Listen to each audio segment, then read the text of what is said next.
Essa teoria da responsabilidade objetiva do Estado está consagrado no artigo 37, parágrafo 6º da Constituição, ou seja, um assunto do direito administrativo. As pessoas jurídicas de direito público e as de direito privado, prestadoras de serviços públicos, respondem pelos danos que seus agentes nessa qualidade causarem a terceiros, assegurado o direito de regresso contra o responsável nos casos de dolo ou culpa, né? Ou seja, no caso que eu passei para vocês, tá? Então, o seguinte, o que aconteceu ali, tá? A pessoa responsável para programar o time do sinaleiro, ele errou e colocou os dois abertos ao mesmo tempo. Tá? Ele errou. Tá? Ou seja, o que está falando aqui?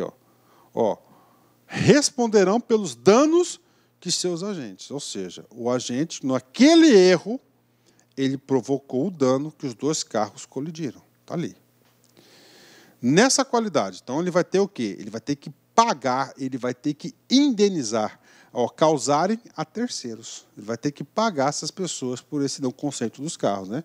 Só que diz, assegurando o direito de regresso contra o responsável nos casos de dolo ou culpa, né? Então é o seguinte, o agente que causou aquilo, o Estado pode fazer uma ação de regresso para solicitar a indenização dos valores que ele teve que indenizar aos caras que bateram o carro. Então isso significa, né? E aí, professor? Cara, eu não quero explicar toda a teoria aqui da responsabilidade. Aqui é um estudo pragmático, aqui é um estudo direto, aqui é um estudo competitivo. O que você deve saber? Você deve saber o seguinte, sobre a teoria da responsabilidade do Estado, nós temos três correntes, três frentes, né? Primeiro, nós temos aqui a teoria da irresponsabilidade total do Estado. Então o cara vai colocar lá na sua prova uma situação tal, né, que o Estado não vai arcar com nenhum prejuízo causado. Está errado.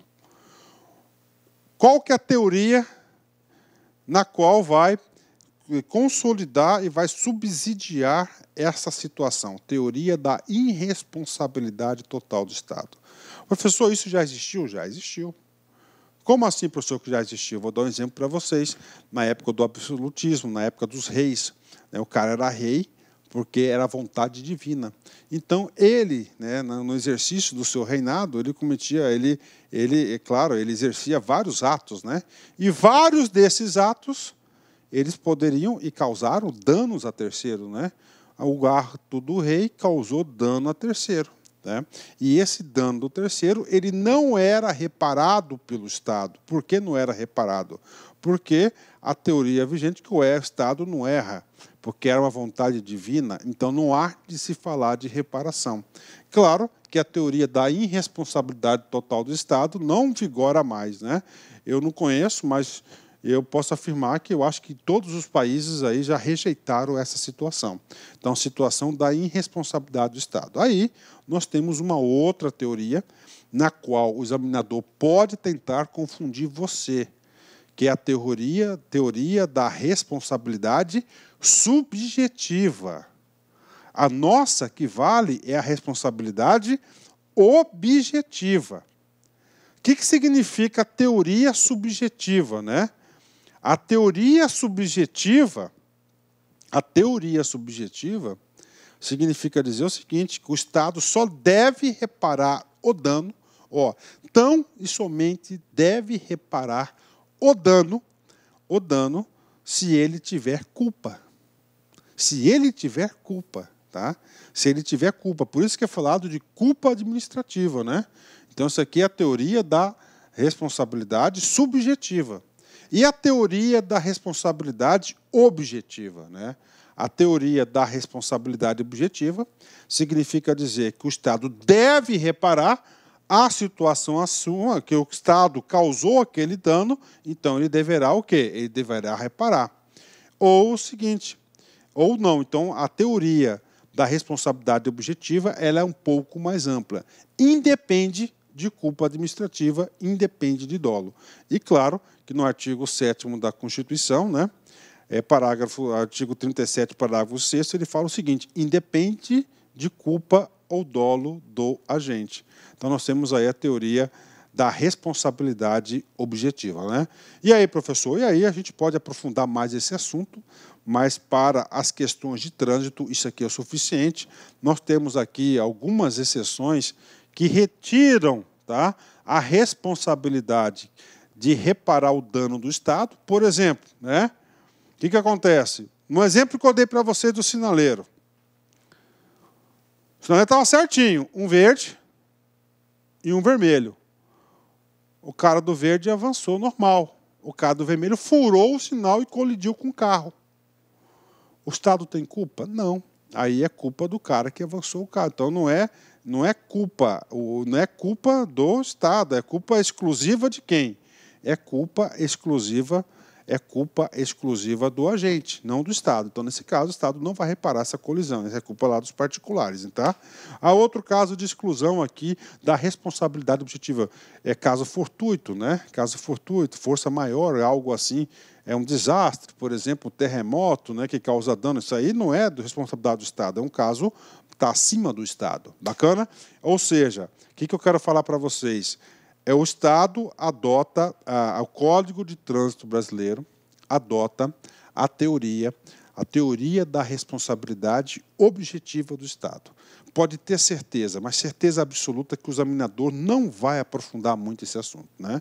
A minha aula de Direito Administrativo, que eu explico esse cara aqui, é de no mínimo 2 horas aí que eu tenho para explicar todos os detalhes de culpa, de dolo e assim por diante. Mas nosso estudo pragmático, para você pontuar, eu já expliquei aí o suficiente que você pode acertar as questões de concurso. Vamos ver? Vamos fazer alguns exercícios agora para você ver se você ficou bom? Vem comigo. Detran São Paulo 2013, cargo VUNESP, cargo de oficial. Os órgãos ou entidades do Sistema Nacional de Trânsito respondem por danos causados aos cidadãos no âmbito das suas respectivas competências, né? Quando ele fala respondem, significa dizer que ele vai ter a obrigação de indenizar, pagar. Quando ele fala isso aqui, nós temos que entender que o Estado adotou a teoria da responsabilidade objetiva do Estado, ou seja, o Estado vai indenizar independentemente de culpa ou dolo, né? Então, teoria objetiva, as respectivas competências. Subjetivamente? Não, porque subjetivamente depende de culpa. Lembra lá, culpa administrativa, somente se for de culpa do Estado, né? Objetivamente, ok, apenas por ação ou omissão dos seus erros. Está errado. Ele vai responder objetivamente pela sua ação, pela sua omissão e pelo erro de seus agentes no exercício de na execução do projeto, das suas execuções e assim por diante, né? Subjetivamente, está errado. Objetivamente, correto, por ação, omissão ou erro na execução de suas ações. Gabarito correto é a letra D, né? Nem objetiva e nem subjetiva as suas ações, está errado. Então, nós temos aqui o gabarito letra D de dado, né? Letra D de dado é o D de dado, é o gabarito correto, né? Põe comigo, né? Fechou, né? Vamos lá. Outro exercício. Detran Ceará 2018, cargo de analista. Atende a seguinte preposição, né? Os órgãos e entidades componentes do Sistema Nacional de Trânsito respondem, no âmbito de suas respectivas competências, objetivamente por danos causados aos cidadãos, em virtude de ação, omissão ou erro na execução e manutenção de programas, projetos e serviços que garantam o exercício do direito do trânsito seguro. Professor, o que esse cara aqui? Esse cara aqui nada mais é do que o artigo 1º, parágrafo 3º da Lei dos Códigos de Trânsito Brasileiro. Esse parágrafo 3º, salvo engano, ele trata do quê? Da teoria da responsabilidade objetiva, ou seja, naquilo que o Estado é obrigado a reparar o dano. E a teoria da responsabilidade objetiva, olha só, objetivamente, ó, tá? Ele vai independer de dolo e culpa. Bacana, vem comigo. Considerando a proposição acima, é correto afirmar que é falsa. Está errado. Então já erramos aqui, ó, já tiramos aqui 3 questões. Verdadeira, ok. B, pois a responsabilidade referida é subjetiva. Falso. Né? Porque ela é objetiva. Errou, falso, então. Falsa, falsa. Letra D. Olha só. É verdadeira, pois a responsabilidade referida é objetiva, não necessitando de comprovação de culpa. Exatamente. É letra D. Ela é objetiva, então independe de necessidade de culpa ou dolo, né? Ou dolo aí para o Estado reparar o dano na qual ele causou. Então, gabarito correto é letra D. Questão fácil. Então, vamos lá, de novo, o examinador vai querer saber de você se o Estado responde aí objetivamente sobre os danos causados a terceiro. Então, letra D de dado. Prof, e aí? Antes de entrar aqui na prioridade, eu quero falar para vocês o seguinte. Uma coisa não entrou na minha cabeça ainda sobre esse negócio de responsabilidade. Por exemplo, né, uma rodovia federal está lá, todas as rodovias federais é do órgão de responsabilidade do DENIT, né? É o órgão rodoviário responsável do DENIT, está lá uma rodovia federal, lá tem um buraco, eu passei e quebrei a suspensão do meu carro. Primeiro, é obrigação de quem aquela manutenção daquela rodovia? Aquela rodovia é de responsabilidade do DENIT. Então, se quebrei ali a suspensão do meu carro, eu levei um prejuízo, eu tive um dano. Então, professor, com base na teoria da responsabilidade objetiva, como o Estado, como o DENIT, logo a competência é o DENIT, que é a rodovia federal, né? É de responsabilidade dele. Então, o DENIT tem a responsabilidade de reparar o dano. Você pode acionar aí o Poder Judiciário, né? Então, está aí para vocês. Então, isso que significa aí, você tem que reparar o dano. Professor, o que tem acontecido, né? Com certeza, né? Milhares e milhares de ações aí em todas as esferas aí, já em todos os entes federativos, né? E aí o judiciário tem se posicionado em relação a esses casos, né? Muitos ganham e muitos não ganham, porque uma das desculpas aí do judiciário não indenizar o dano, porque não tem recurso orçamentário e não estava previsto, não tinha recursos orçamentários para fazer a pavimentação, tapar aquele buraco, então tem acontecido isso, infelizmente, mas o pé da lei, interpretação aqui do direito, na interpretação do direito, é o cara que teve qualquer dano aí de buraco, qualquer coisa, o Estado tem a obrigação de reparar. Aí, a questão judicial, os argumentos e contra-argumentos, é a questão da justiça. Bacana? Então, vem comigo aqui. Parágrafo 5º. Os órgãos e entidades de trânsito pertencentes ao Sistema Nacional de Trânsito darão prioridade em suas ações à defesa da vida, nela incluída a preservação da saúde e no meio ambiente, né? Então, olha aí. Então, todos os órgãos e entidades que a gente vai estudar no capítulo 2º, do Sistema Nacional de Trânsito, darão prioridade. Prioridade, ações. Primeiro, ó, defesa da vida. Então, vamos colocar aqui, vamos interpretar esse cara aqui. Esse cara aqui é defesa da vida. Ok? Nela incluídas a preservação da saúde. Vamos colocar aqui esse cara, ó. Saúde e meio ambiente. O que ele fez aqui? Nela incluída. Trouxe para dentro da preservação da vida também o meio ambiente e a saúde. Então, aí, nela, uma palavrinha aqui em vermelho, incluída a preservação da saúde e do meio ambiente. Então, todos os órgãos de trânsito terão como prioridade de todas as suas ações, primeiro, a defesa na vida. incluída a preservação da saúde e do meio ambiente, né? Vamos lá, exercício, parágrafo 5º no bolso, né? Vem comigo aqui. Detran, Rio de Janeiro, 2015, Makiyama, analista, cargo de analista. De acordo com o Código de Trânsito Brasileiro, os órgãos e entidades de trânsito pertencentes ao Sistema Nacional de Trânsito darão prioridade às suas ações. Quando a gente fala darão prioridade às suas ações, qual que vai ser a fundamentação teórica da questão? Então, o examinador utilizou para elaborar essa questão o artigo 1º, o parágrafo 4º, né? 4º ou 5º, só um minutinho aqui, o parágrafo 5º, tá? O parágrafo 5º do Código de Trânsito Brasileiro. Lá ele fala que terá prioridade quem? A defesa da vida, incluindo a saúde e o meio ambiente. Letra A, informatização dos meios de monitoramento de trânsito, falsa. Letra B, fiscalização e controle das normas de controle de conduta de trânsito, falsa. Ó, prioridade, né? Orientação de conduta e correção punitiva quando necessário, falso.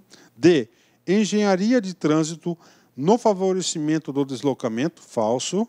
E, finalmente, defesa da vida, preservação da saúde e do meio ambiente, verdadeiro. É o que diz aí o artigo 1º, parágrafo 5º do Código de Trânsito Brasileiro. Questão muito fácil, questão tranquilo, que aluno aqui da lá concurso acerta todas as questões. Então, gabarito correto, letra E.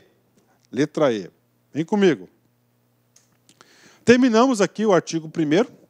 Agora a gente vai tratar o artigo 2º. O que diz o artigo 2º? Qual que é o trabalho do artigo 2º?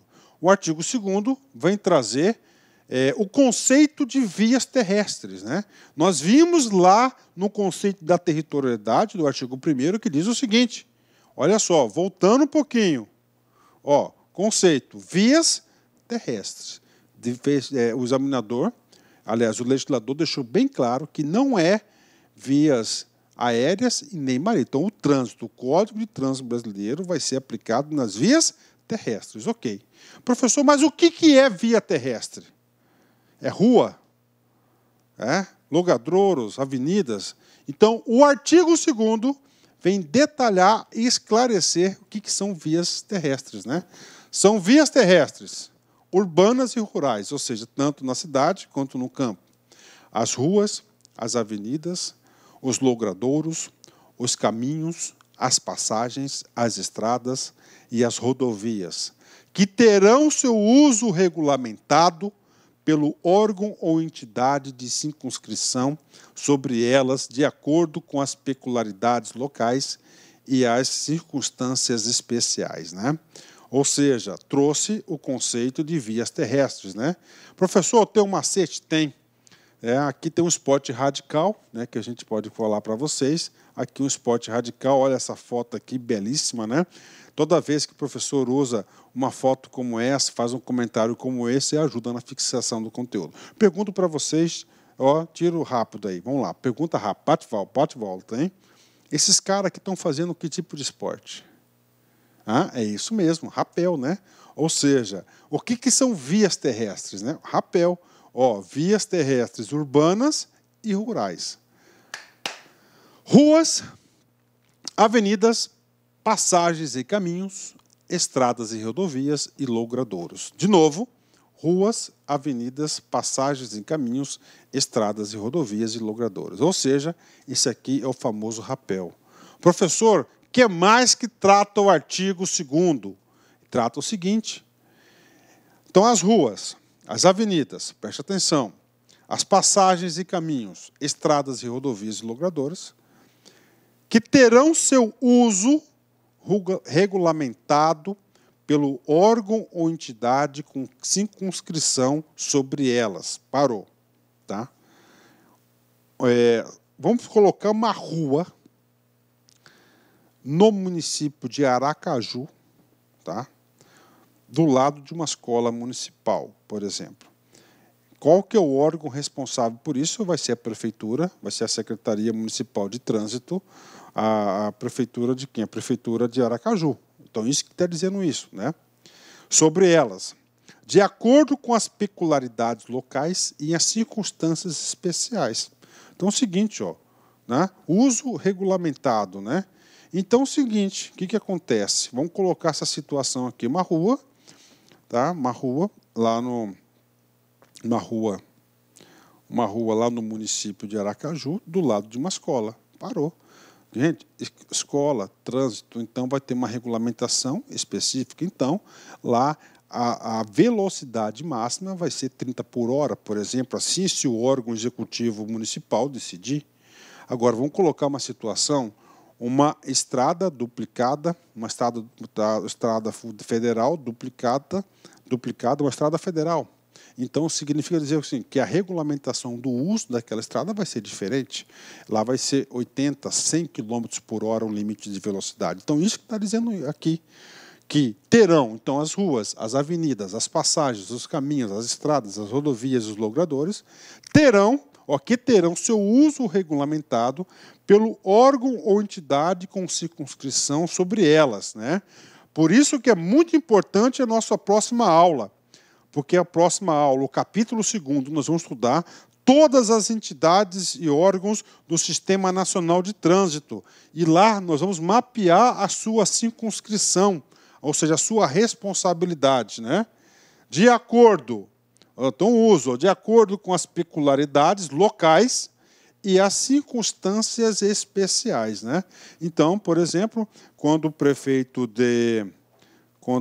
Prefeitura de São Paulo, não vou falar o prefeito, né, que a Prefeitura de São Paulo regulamentou que as marginais, salvo engano, tinham a velocidade máxima, baixou a velocidade de 70 km por hora para 50 km por hora, então foi o quê? Foi com base em uso a esse dispositivo do código, porque a Prefeitura, junto com o seu órgão, claro, representado pelo seu órgão Executivo Municipal de Trânsito, analisou as peculiaridades locais e as circunstâncias especiais para diminuir de 70 para 50 km por hora.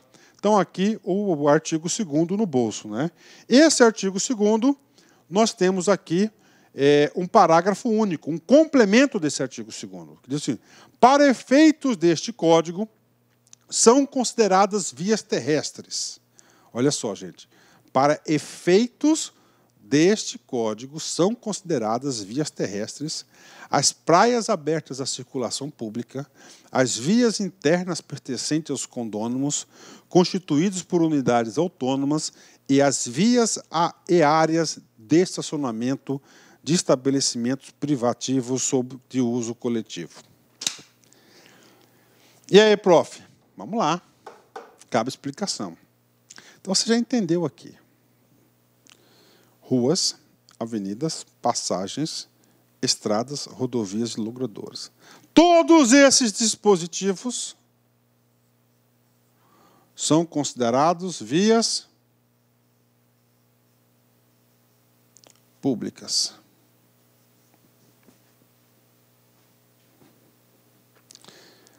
Prof, mas nós estamos estudando um parágrafo único. Eu sei. Qual que é o trabalho do parágrafo único? O trabalho do parágrafo único é trazer exceção. Para efeitos deste código, são consideradas vias terrestres. Quando fala de vias terrestres, nós estamos falando das vias públicas. Ou seja, o rapel. Esse aqui, mais 3 exceções. E aí, professor? Cara, papo reto. O examinador adora cobrar exceções. Vias públicas, o rapel, entendeu? Parágrafo único vai trazer exceções. Primeira exceção. As praias abertas à circulação pública. Aí, ó. As praias abertas à circulação pública, né? Tá aí. Primeira exceção. Praias abertas à circulação pública. É claro, As praias fechadas ao público não faz parte, né? Está fechada, não tem trânsito, então são as praias abertas à circulação pública, propriedade privada, né? Então a exceção aqui são particulares. Olha aí. Particulares. Segunda exceção. As vias internas pertencentes aos condôminos constituídos por unidades autônomas, né? Professor, o que são essas vias aqui? Essas vias aqui também são as vias particulares. Aqui 2.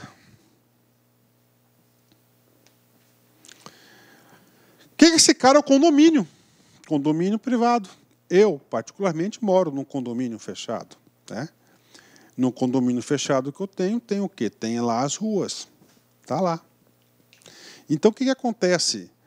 Ali é aplicado também, ali é aplicado os dispositivos do Código do Trânsito Brasileiro. Como assim? Professor, e a fiscalização, como é que fica? A fiscalização, o condomínio vai ter que acionar. Por exemplo, eu vou contar para você um caso recente que aconteceu. Um papai, tá, que estava ensinando o filhinho a pilotar, a dirigir, o filhinho de 12 anos, 13 anos. Pô, o filhinho de 13 anos estava ensinando o filhinho a dirigir. E estava utilizando as vias do condomínio. O síndico, muito precavido, sabendo que isso ia dar problema, né? O que ele fez? Ele pegou e ele acionou o Departamento Municipal de Trânsito, né? Desculpa, a Secretaria Municipal de Mobilidade Urbana, que a Secretaria é o órgão executivo de trânsito municipal. Deslocou lá os agentes de trânsito até o condomínio e fez a atuação e fez as devidas aplicações das infrações aí constatadas, que não pode fazer isso. Então é o seguinte, ó, então as vias, aí o cara falou, mas aqui não é uma via pública. Calma, aí você tem que ir lá no artigo 2º, parágrafo único, que traz a exceção. Está aqui, as vias internas pertencentes aos condomínios constituídos por unidades autônomas também estão sujeitos ao Código de Trânsito Brasileiro. E a terceira exceção, que está aqui em negrito, porque foi uma alteração recente, tá? Olha aí, vou marcar aqui para ficar bonitinho. A terceira exceção, está aqui. Ó, terceira exceção. As vias e áreas de estacionamentos de estabelecimentos privados de uso coletivo. Professor, o que significa isso? Isso aqui são shopping centers, supermercados, né? Então, você vai lá, shopping centers, está lá, gigante, né? Tem um estacionamento. Então, ali também serão aplicadas as regras do Código de Trânsito Brasileiro. Mas eu não posso parar por aqui os nossos estudos, eu tenho que aprofundar um pouco mais. Redação dada pela Lei 13.146 de 2015. Essa alteração aqui, ela foi provocada pelo Estatuto do Idoso. E, claro, o Estatuto do Idoso, né, na qual teve aquela previsibilidade de vaga de idoso. Não tem? Que lá o povo fica com raiva, né, mas está lá, vaga do idoso. Vaga do idoso e a vaga de deficiente. Então, o que acontece, gente? O que eu quero falar para vocês, né? Então, nesses estacionamentos, né, também aí, ó, nas áreas aí de estacionamento de estabelecimento privado de uso coletivo, também está sujeito aos Códigos de Trânsito Brasileiro. Essa alteração aqui foi motivada pelo Estatuto do Idoso e aquelas vagas reservadas para o idoso e para deficiente. Professor, uma pessoa utilizou indevidamente a vaga de idoso deficiente. Cara, você vai ser multado. Você vai ser multado, vai ter essa penalidade, vai ter a pecúnia, um valor a ser pago e, claro, vai descontar os seus famosos pontinhos na carteira de habilitação. Então, está aqui o parágrafo único, ele traz exceções, na qual vai incluir também no conceito de vias aí que estarão sujeitas ao Código de Trânsito Brasileiro, né? Ô, professor, estou aprendendo. Cara, esse estudo nosso aqui, ele é completo. Esse estudo nosso aqui, ele é detalhado. Tá? Ele tem tudo, pode ter certeza. O que não tiver, você pode mandar um e-mail para mim, o professor Luiz aí, que eu, com certeza, eu vou fazer aí um adendo à aula, vou analisar seu e-mail e as suas considerações, né? Prof, e aí? Eu quero saber tudo sobre isso. Então, nós temos mais duas situações aí que vocês devem saber. Então, o Código de Trânsito Brasileiro é aplicável nas vias públicas abertas à circulação. Bacana. No entanto, também é aplicado nas seguintes vias particulares. Parágrafo único do artigo 2º. Nas praias abertas à circulação pública. Condomínios constituídos por unidades autônomas. Vias e áreas de estacionamento de estabelecimentos privados de uso coletivo. Já sabe, né? Mas em vias internas de porto organizado, de acordo com o artigo 7º-A do CTB, somente mediante convênio. Então, se tem um porto lá, porto mesmo de navios lá, de carga e descarga, e esse porto é conveniado com o órgão competente, ali também estará sujeito às regras do CTB. Prof, terminou? Não, temos mais uma exceção, que é a 5, que é a superfície onde transitam veículos, pessoas e animais, compreendendo a pista, a calçada, o acostamento, a ilha e canteiro central. E também está sujeito às regras do CTB. Isso aqui é o anexo 1º do Código de Trânsito Brasileiro, da Lei 9.503 de 97. Então, isso aqui são onde é aplicado o Código de Trânsito Brasileiro no território nacional. Bacana? Sem exceções. Gostou? Cara, tá aí. Pode vir qualquer questão que você acerta. Falando em questão, um treino rápido. Denatran, MT, Mato Grosso, Detran, Mato Grosso, 2015, cargo de inspetor de trânsito. De acordo com a Lei 9.503 de 97, Código de Trânsito Brasileiro, não são vias terrestres. Não são vias terrestres. Praias privadas. Verdadeiro. Por quê, professor? Porque a praia privada ela tem que ser aberta à circulação.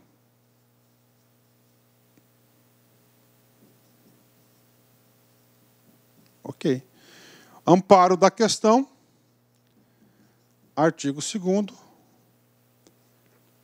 parágrafo único. As vias internas pertencentes aos condôminos, não são vias. Estou falando, não, isso aqui é uma via, então é falso. Ruas, estradas, o que é esses caras aqui? Esses caras aqui, você vai para o rapel, que é o macete do professor, né? Estrada, ruas, avenidas, né? Ruas, avenidas, logradouros, né? Logradouros aí, então temos aí o rapel, que a gente explicou para vocês, né? Estradas, né? E as vias internas pertencentes ao condomínio, também ela está no amparo aqui do artigo 2º, parágrafo único. Ou seja, questão fácil, questão no bolso, gabarito correto e letra A. Gente, tudo cai, cara. Você tem que saber tudo. Então, estudar trânsito não é coisa fácil, hein? Mas é gostoso, né? Ok. Gabarito, letra A.